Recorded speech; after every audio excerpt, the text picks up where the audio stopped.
আসসালামু আলাইকুম এভরিওয়ান, কেমন আছেন সবাই? আশা করি সবাই ভালো আছেন। আলহামদুলিল্লাহ, আমিও ভালো আছি।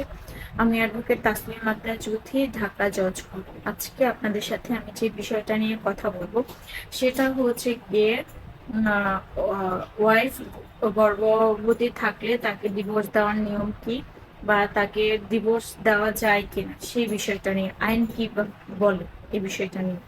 চলুন তাহলে বিষয়টা নিয়ে আলোচনা শুরু করা যাক। আসলে হচ্ছে গিয়ে নর্মালি যেভাবে আমাদের ডিভোর্সটা হয়, একটা ওয়াইফ আর হাজবেন্ডের মধ্যে ডিভোর্স হওয়ার পরে তাকে 90 দিন সময় দেওয়া হয়। সেটা মূলত দেওয়া হয় যে তার আহ, আহ, মানে আগের হাজবেন্ডের কোনো ঔরসজাত সন্তান তার গর্ভে আছে কিনা এটার জন্যই হচ্ছে তাকে মূলত 3 মাস সময় দেওয়া হয়। এটা মূলত ইদ্যৎকালীন সময় বলা হয়। তো দেখা যায় যদি হাজবেন্ডের আগে মানে যে হাজবেন্ড তাকে ডিভোর্স দিয়েছেন, সে হাজবেন্ডের সন্তান তার গর্ভে আছে, তাহলে তার তালাকটা হচ্ছে গিয়ে ওই সময়টায় কার্যকর হবে না।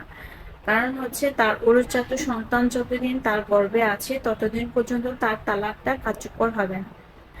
তার তালাকটা কার্যকর হবে যদি সেই সন্তান ভূমিষ্ঠ হয়, দুনিয়াতে আসে। ভূমিষ্ঠ হওয়ার পরে হচ্ছে গিয়ে সেই তালাকটা কার্যকর হবে। সেটা হচ্ছে গিয়ে সেই সন্তান ভূমিষ্ঠ হতে যতদিন সময় লাগে সেই সময়টার মধ্যে তার তালাকটা কার্যকর হবে।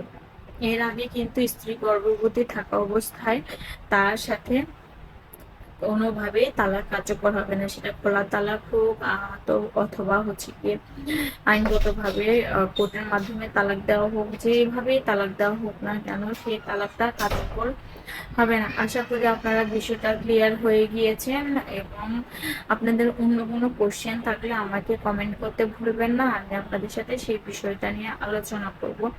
আজকের মতো ভালো থাকবেন, সুস্থ থাকবেন। আমার ফেসবুক পেজটি ফলো করবেন আর আমার চ্যানেলটি অবশ্যই সাবস্ক্রাইব করবেন। সবাইকে আজকের মতোই সবার কাছ থেকে বিদায় নিয়ে নিচ্ছি। আল্লাহ হাফিজ, আসসালামু